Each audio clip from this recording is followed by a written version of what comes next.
our next talk is all about SME at the front line of building a digital Pilipinas. Ladies and gentlemen, we're gonna call them Dr. H.C. Cristina AMOR MACLANG, Secretary General at International Digital Economies Association, IDEA, and Convenor of at Digital Pilipinas. Yan. Thank you so much. Tanggalin lang muna natin yung seats. Ayan, ito na yung panel natin. Magandang hapon po sa inyong lahat. Meron po tayong very special guest for this particular panel. My name is AMOR MACLANG and I promise you I am the least interesting person in the panel that I'm going to call up on stage. Hindi ko alam kung paano ko mapapagusto yung 30 minutes, but we are going to make it work. So, let me start first with ano ba ang balak naming pag-usapan? Kanina, nakaka-inspire yung panel na nauna sa amin. Pero yung ikikwento ko sa inyo is all about how to keep your businesses lean and competitive. Kanina, di ba sabi nila, kailangan natin mag-hire ng tao. Ang pag-uusapan natin ngayon, paano tayong gagamit ng technology para mas marami tayong kita at hindi tayo masyadong malaki ang overhead. Yan ang una nating pag-uusapan. Pangalawa, I would like to call on stage the President of the Asian Council for Small Businesses. So hindi tayo pwedeng digital kung hindi cross-border ang pag-iisip natin. So let me bring up on stage Miss Arlene Martinez.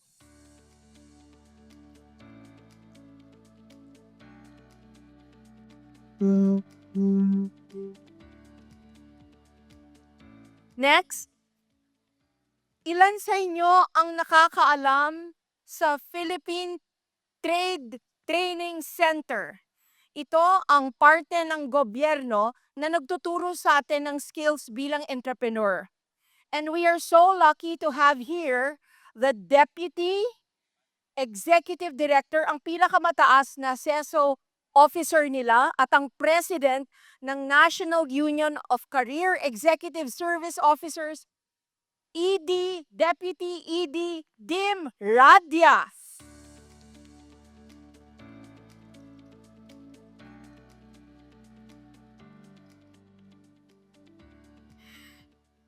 Then, may inimbita pa ako from someone from overseas kasi kadalasan ang pinakamalaking hadlang sa ating paglago bilang negosyo ay ang pag-iisip. Di ba tinatawag nila na parang international mindset? I would like to invite the Deputy Secretary General of the International Digital Economies Association, Dr. Alexander Titov.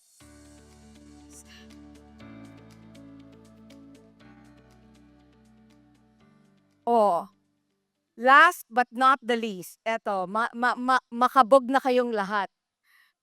Everyone was talking about Trixie. Tama? Di ba? Ilang beses nilang binanggit si Trixie kanina. Nakita niya na ba si Trixie today? Not yet. Grabe. So, I'm about to introduce the Taylor Swift of the SME Expo, Trixie Abrenilla of SME Business Expos.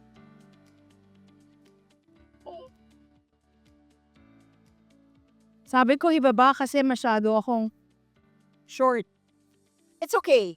So, let me get started sa inyong lahat, no? Gusto kong simulan sa kwento ni Miss Arlene Mendoza. Martinez, I'm so sorry. Ni Miss Arlene Martinez, isa sa aking mentor sa pagiging entrepreneur kasi no nagsimula kami, siya ang president ng Philippine Marketing Association. Pero ngayon, siya na ang isa sa mga officers ng Asian Council for Small Businesses. Can you talk to me a little bit about it? Tapos, bakit kinailangan mong mag-isip na mag-extend sa abroad ng negosyo mo? Hindi pa ba sapat sa'yo ang Pilipinas? Maraming salamat, Amor. Grabe, kami lang yan. Wag masyadong sumigaw. Kami lang yan, okay? So mukhang may nananalo doon sa side na yon. Good afternoon, everyone.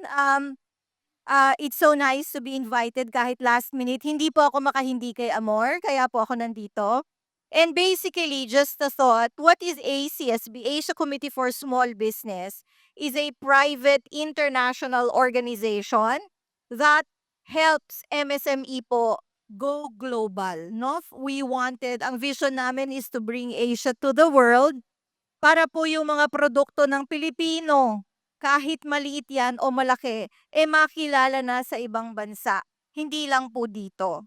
Now, when I was called, Amor, sabi mo nga bakit ako nag-start, diba? I've been in the logistics for a long time. More than 2 decades na po ako sa logistics at marami po ako nakitang technology update, Industry 4.0. And knowing yung heart namin. Thank you very much po. Maraming salamat. Kailangan ma-feel natin yung energy nila.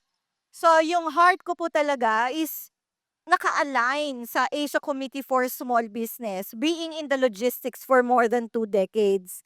So, kahit nung 50 na ako, nakita ko po yung Hindi siya mukhang 50, di ba? Pero 50, meron siyang ginawa na life-changing moment. Ano ma'am yun?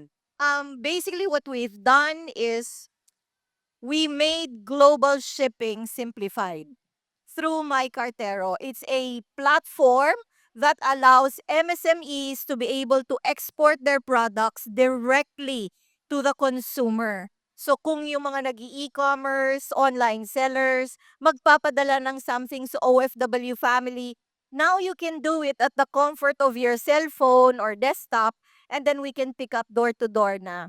So at 50 years old, naging isa kang startup founder? Grabe, ilan dito ang 50 years old na? 49. Sir, ikaw ba't di ka nagtataas? Mukhang may 50 and up ka na. You can still be a startup founder at 50. Babalikan natin yan mamaya. Ngayon, narinig mo yung sinabi ni ma'am, di ba? Asian, tinatawag ASEAN. Next week nga kami ni Dr. Sasha, nasa Malaysia kami, getting ready for the chairmanship of Malaysia sa ASEAN. Bakit? And then in 2026, Filipino na ang chairman ng ASEAN. Now, but before I move on to our next guest, feeling ko dapat, Trixie and Ma'am Arlene, dapat mag-partner ang SME, Expo, at ang ACSB kasi ma'am, ito ang merkado natin. Tama yun. Kailangan magkaroon, hindi tayo pwedeng lumabas dito that all our exhibitors through Trixie ay maging member ng ACSB. Talaga, dapat mag-uusap na tayo. So, bago ang lahat pala, kanina nakita ko si Viviamo, 'di ba? So, client actually yan ng My Cartero. Sila. O, kita mo, where real business Really happens. Right? I love it. Thank you. So, kanina sabi ni Ma'am Arlene, she talked about Asia-ASEAN. Alam niyo po ba na 40 to close to 45% ng lahat ng negosyo sa ASEAN ay halal or Muslim-oriented businesses. Pero karamihan siguro sa inyo sasabihin nyo, hindi naman ako Muslim. Bakit ako makikialam sa halal? At dyan, yan ang gusto nating makorek na pag-iisip. Next natin ay ang Deputy Executive Director ng PTTC. Sir, kwento mo naman po. And recently, President po siya ng NUSE, so lahat po ng mga gumagalaw sa gobyerno from Undersecretary and below. Sir Dim, ang tagal-tagal na nating nagtatrabaho together on halal. From what we've been talking about, halal businesses is very lucrative at hindi lamang ito pang Muslim. Kwentuhan mo nga kaming lahat dahil lahat dito ay mahilig magnegosyo. Okay, thank you very much, Ma'am Amor, for the invitation to be a part of this very meaningful event, no? Tama po yun. Halal, which means literally lawful, permissible, and clean. So, dito po sa Pilipinas, we just Teka, launched teka, early this teka. year. Parang wala akong narinig na Muslim doon. Ethical, Ethical, clean, clean, lawful, lawful, healthy. healthy. So dapat, ibig mo bang sabihin kahit hindi ako Muslim, pwede sa akin ang halal at makakabuti sa akin? Yes po, definitely. Kaya po ang branding ng Philippine halal industry ay halal is for everyone. Halal is for everybody. When you speak of halal foods, it's healthy foods. Kaya po ito yung naging priority pronouncement din, no less than our President, His Excellency Bongbong Marcos, is strengthening the three areas. One, halal industry. Number two, ethical or Islamic finance, and number three, food security. So ito po yung ating nilo-launch sa iba't ibang region, itong Halal Friendly Philippines. So it's for all, it's for everybody. So speaking of industry, this is a 7.7 trillion. Sandali. Ilang zero yung trillion? Trillion? Yes po ba? Trillion? Grabe naman. Napakalaki. So here in the Philippines, we conceptualized the so-called and implemented already the so-called Philippine halal industry targeting a 230 billion pesos worth of trade and investment for the next 4 years and a generation of 120,000 jobs. So paano po tayo maging kabahagi nito, no? So this is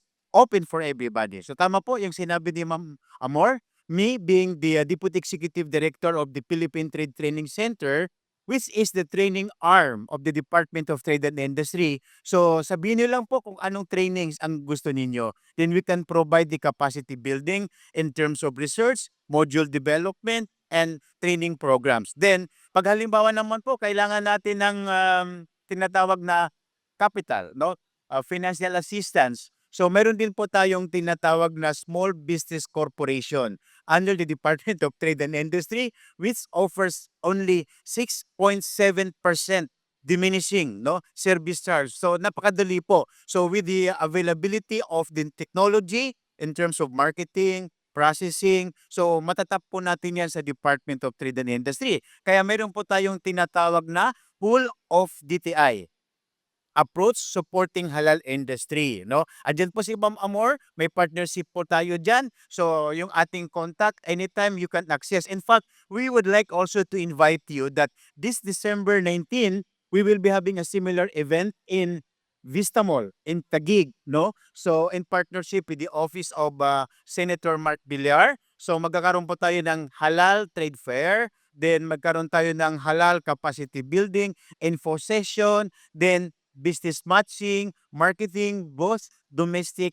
and export. So napakaganda po at government is ready to help those halal, entrepreneurs na gustong pumasok sa halal or halal certified na or kahit hindi pa halal certified ngayon, no? In fact, very familiar si Ma'am Amor dyan, like other countries. In fact, we've been to UK and London way back 2018. And this halal finance is also very strong. So napakarami po yung ating opportunities not only here in the country but even for export market. Maraming salamat po. Naisip ko lang po, Deputy ED Dim, hindi pwedeng lumipad papunta pabalik ng Germany si Trixie na hindi tayo nag-a-arrange ng MOU. Yeah. Ito ang pinakamalaking SME Expo sa Pilipinas. Tingnan nyo, napaka-engaged. Trixie, kulang na kulang ka sa upuan. Lahat nakikinig. Kailangan siguro baka dapat meron tayong halal business opportunities for SMEs next year. Di po ba? At ito, narinig niyo po ba yung sabi ni Director Dim? 30 billion pesos ang laki ng industriya potential sa Pilipinas. 320 billion for the next 4 years. 320 billion in the Philippines pa lang. So, ewan ko kung saan pa kayo hahanap ng negosyo if not for that. Okay? Ngayon, I want to introduce someone who moved to the Philippines. Yes, almost 3 years ago. Lagi naming pinag-uusapan ni Dr. Sasha Ano ba yung mindset ng Pilipino na pinakamalakas nating asset at also at the same time, yung para siyang balakid kung bakit hindi tayo maging global. So I was just saying, Dr. Sasha, what are the traits of Filipinos that are our greatest strengths but also is our greatest barrier for going global? So di ba this is a very global stage? Yes, thank you for introduction, Amor. So it's in my basically third year when I'm living in the Philippines and dealing with the technology ecosystem, with business community, and of course, like 99% of Philippine businesses are SMEs in different sectors. And of course, this country is so beautiful, so amazing. You have natural resources, really fascinating for a European view. Sites, but I think the strongest wealth what you have it's human capital, and working with different regions in the world, for example, Middle East, Europe, even US, you will see Filipinos everywhere. So I really realized that sometimes Filipinos rule the world like a soft power, but even they don't know about it. So Soft power? Anong ibig sabihin ng soft power? What is soft power? you enter Dubai, Qatar, those rich countries, you will see like in the service sectors everywhere are Filipinos. Even I realized that kabayan, so you can easily to find the way how to talk to them, and they recognize me already. They are compatriot. So I'm really thankful to Filipino people to adopt me in this way. And I think what's other obstacles because in our companies in Astrolab we help SMEs and startups and Filipino businesses really to internationalize, to go global, or to provide their product services, do export import activities, and sometimes Filipinos businessmen and entrepreneurs they're really humble. And this is not a good quality in this sense. So uh, Teka, yeah, what don't you're saying, very too humble. humble. Yes. We are too humble. Masyado daw tayong, ano ba ang humble sa Pilipino? Masyadong mapagkumbaba. Why is being too humble a problem? Don't afraid to be a leader to really to push your ideas with your partners and to bring the best what you have in the Philippines to the other countries and follow international standards. And I think yeah, that's the key to leadership. Is the key here, and look at the other countries in ASEAN as well. So like Vietnam, Malaysia, Indonesia, they aggressively growing, and I think Philippines sometimes in certain aspects are lagging behind. So we don't want this to happen. So that's why we have to work together closely to exchange experience and find more opportunities. How to bring Filipino businesses on the global stage. Thank you. And we'll circle back on that. Ako po ay napaka lucky dahil in the early days of SME Expo, and I'm here to really commemorate and honor our founder, David Abrinilla. I was there. Naalala ko pa nga po, nag-interview kami together sa ANC. Now, I want to ask the co-founder of SME Expo, my dear friend, at ating ate sa SME Expo, ate ng lahat, because she's too young to be mama. Si Miss Trixie, ano ang experience mo in making this movement happen? My God, 15 years is no joke. 15 years of being the biggest SME Expo is no joke. Ano yung mga lesson na natutuhan mo the past 1 year, 2 years na share natin sa mga SMEs dito? Kasi they probably think, because you look so great, you speak so well, and look how so successful this is, walang maupuan ng mga tao, they probably think that this was easy. Just because you made it look easy doesn't mean it is. So what learnings can you share with them? Amor, akala ko Taylor Swift. Hi, everybody. I understand Amor has been there since what, the first PhilSME. It's been It's been 11 years. Because sometimes David did 2 in a year, no? So 11 years. And I came into the picture around 2015. So parang 3 years pa lang, no? I would, well, collaborate, host, you know. And then it was only during the pandemic when David and I got married. And Ako that po siguro ang unang kinilig nun. Grabe, sobra. Alam mo yan? and that is when I saw him work talagang nonstop.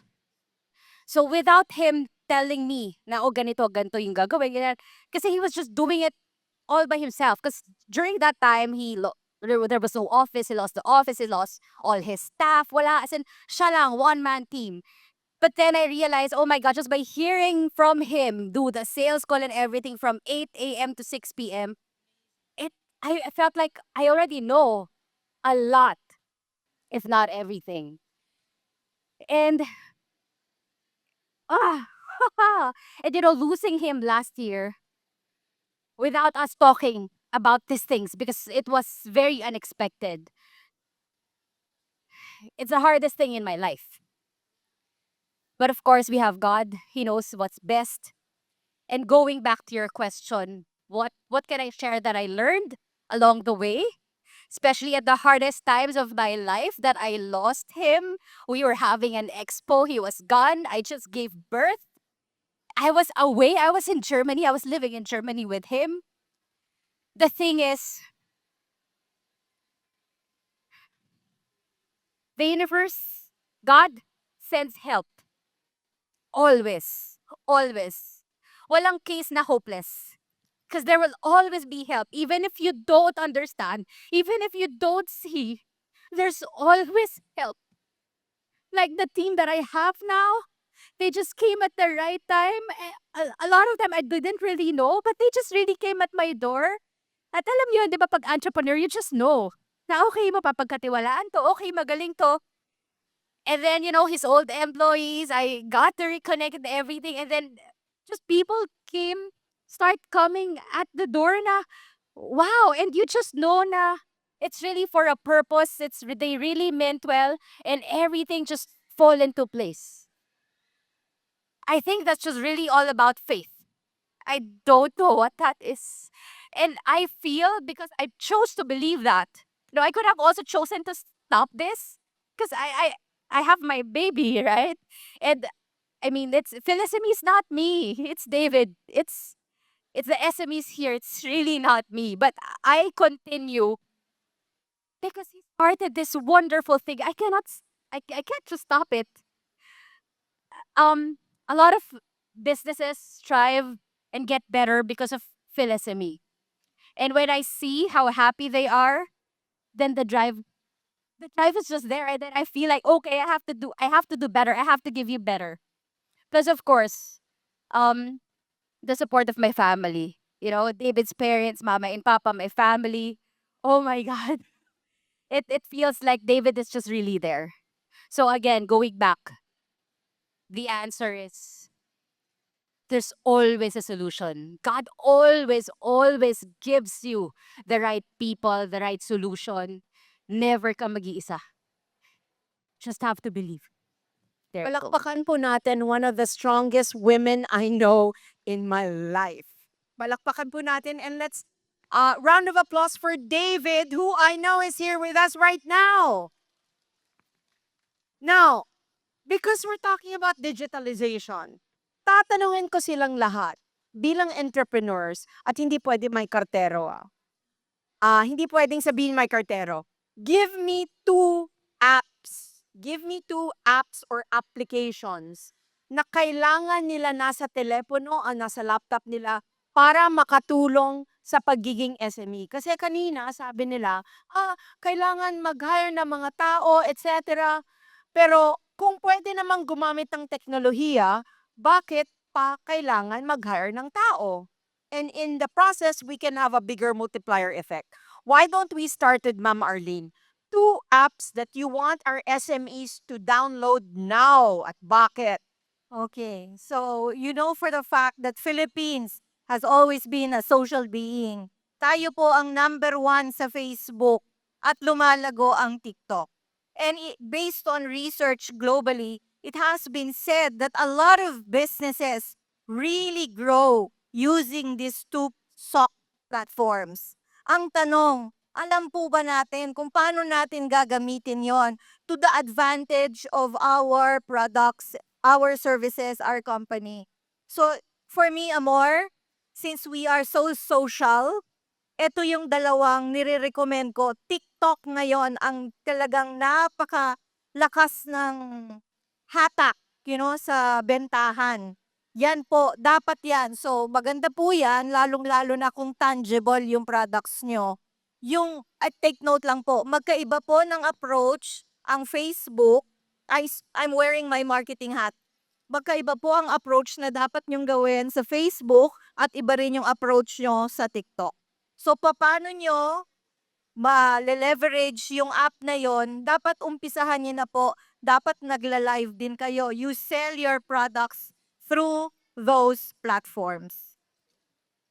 So, TikTok, kailangan ba lahat sumasayaw? Hindi naman. Hindi naman. Kasi Hindi naman. Okay. Oo. Maraming ways kasi you really have to be creative. Pwedeng nagtuturo kayo, pwedeng may mga signages, but ako po, sabi ko nga, 50 years old, and I'm turning 55 next week.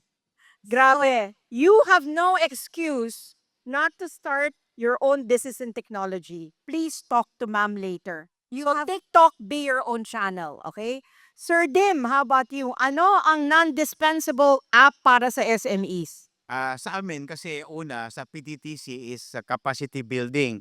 Para po ma-access natin yung mga training programs, you can visit our pttc.gov.ph. So anong klaseng training ang gusto nyong kunin, then entrepreneurship, we can provide that. Secondly, kailangan yung database to, parang whole of DT approach, then whole of government approach. Only this morning, in fact, ongoing pa yon, we launched the CRMS, Customer Relationship Management System. So wherein you can access this basic information, then ano yung mga agency na pwedeng tumulong sa inyo, both in the government as well as in the private sector. Now, doon naman sa intervention natin sa mga halal certified products, no, we have our application also, no, sa Department of Trade and Industry. Then you can log into that, no. You can visit us in our website as well as in our social media links, no? Para po marami po tayong intervention wherein we want to help yung ecosystem. Kasi nga, ang halal kasi, it encompasses the 7 priority sectors.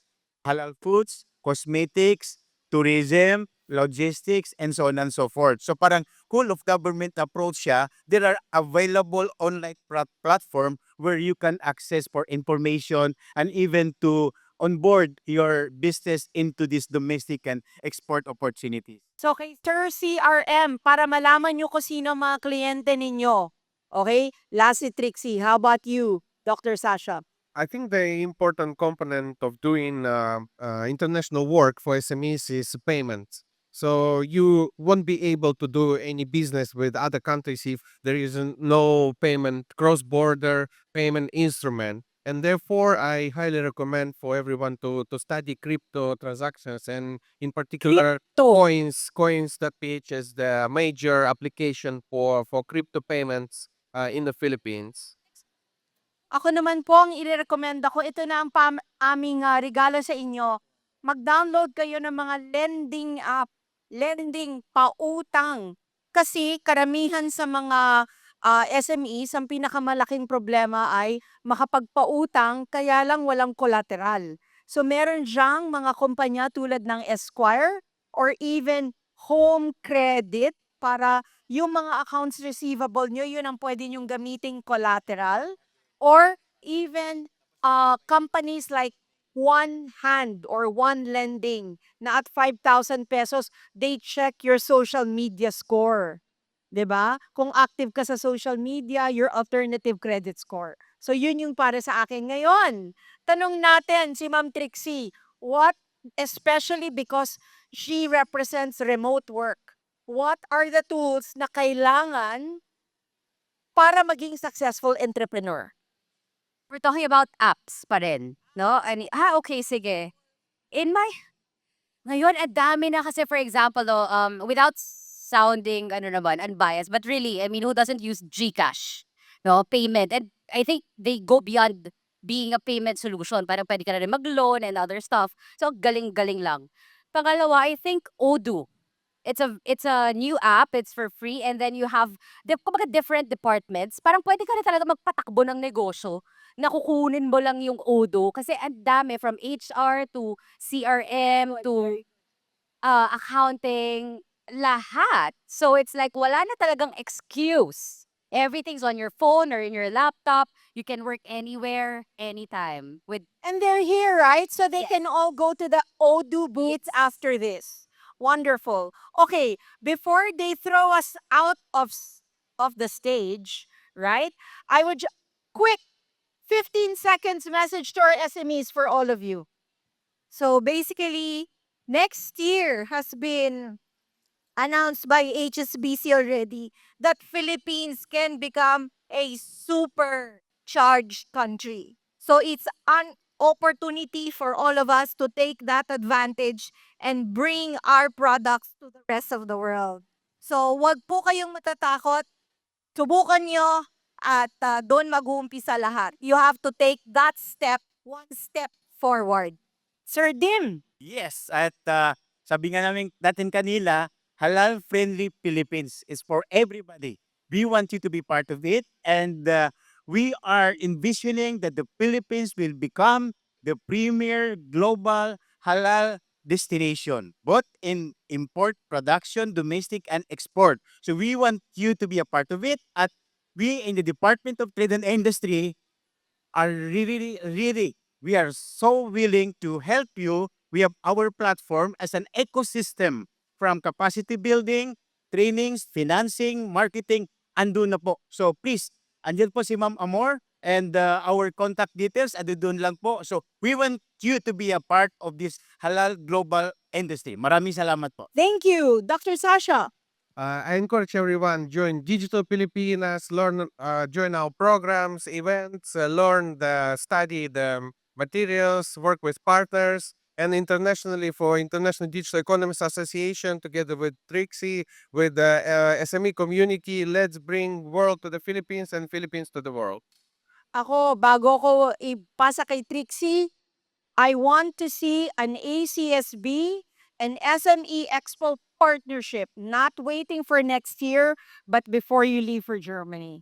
And then, kailangan PTTC, we need to find a way to carve out and develop more halal businesses working with the largest SME Expo in the Philippines. And now, without further ado, Trixie. Or I just want to make use of this time to really thank all of you for coming out and attending, making this expo better and better, and of course all of you, Ma'am Merlian, Sir Dim, Dr. Sasha, Amor, thank you very much. This has been a beautiful panel. I've personally learned a lot, so I guess kayo rin po, ang dami. So while you're here, make the most out of it, connect, ask questions, and tomorrow you can come back and then see you again in May 2025. Thank you. Thank you so much. Palakpakan po natin sila.